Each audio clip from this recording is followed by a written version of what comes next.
I would rather na ang pulis ay tumatambay sa 7-Eleven, dyan sa labas ng 7-Eleven, sa labas ng palengke, sa labas ng mga drugstores, kung saan sila ay nakikita at pinupuntahan ng mga tao. Nakasilong sa, hindi naman ibig sabihin na dahil kailangan natin ang police visibility, nandun sila sa ilalim ng initan. Hindi naman. Although pwede kong, gusto ko rin sabihin sa kanila na lahat ng mga pulis dapat mas maitim kasi sa Chief PNP. Alam nga naman ang Chief PNP ang pinakamaitim. Kailangan lahat sila maglakad at maglakad sa kalsada so that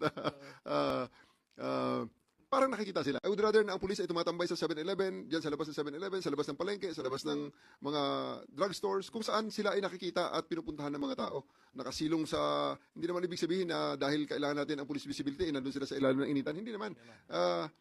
Although pwede kong, gusto ko rin sabihin sa kanila na lahat ng mga pulis dapat mas maitim kasi sa Chief PNP.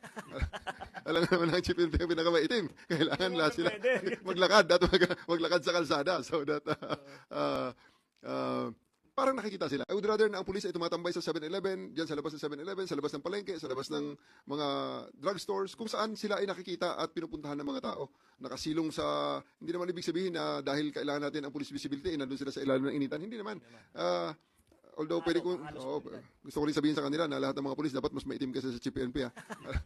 Alam nga naman ang Chief PNP ang pinakamaitim. Kailangan lahat sila maglakad at maglakad sa kalsada so that parang nakikita sila. I would rather na ang pulis ay tumatambay sa 7-Eleven, dyan sa labas ng 7-Eleven, sa labas ng palengke, sa labas ng mga drugstores, kung saan sila ay nakikita at pinupuntahan ng mga tao. Nakasilong sa, hindi naman ibig sabihin na dahil kailangan natin ang police visibility, nandun sila sa ilalim ng initan. Hindi naman. Although pwede kong, gusto ko rin sabihin sa kanila na lahat ng mga pulis dapat mas maitim kasi sa Chief PNP. Alam nga naman ang Chief PNP ang pinakamaitim. Kailangan lahat sila maglakad at maglakad sa kalsada so that parang nakikita sila. I would rather na ang pulis ay tumatambay sa 7-Eleven, dyan sa labas ng 7-Eleven, sa labas ng palengke, sa labas ng mga drugstores, kung saan sila ay nakikita at pinupuntahan ng mga tao. Nakasilong sa, hindi naman ibig sabihin na dahil kailangan natin ang police visibility, nandun sila sa ilalim ng initan. Hindi naman. Although pwede kong, gusto ko rin sabihin sa kanila na lahat ng mga pulis dapat mas maitim kasi sa Chief PNP. Alam nga naman ang Chief PNP ang pinakamaitim. Kailangan lahat sila maglakad at maglakad sa kalsada so that parang nakikita sila.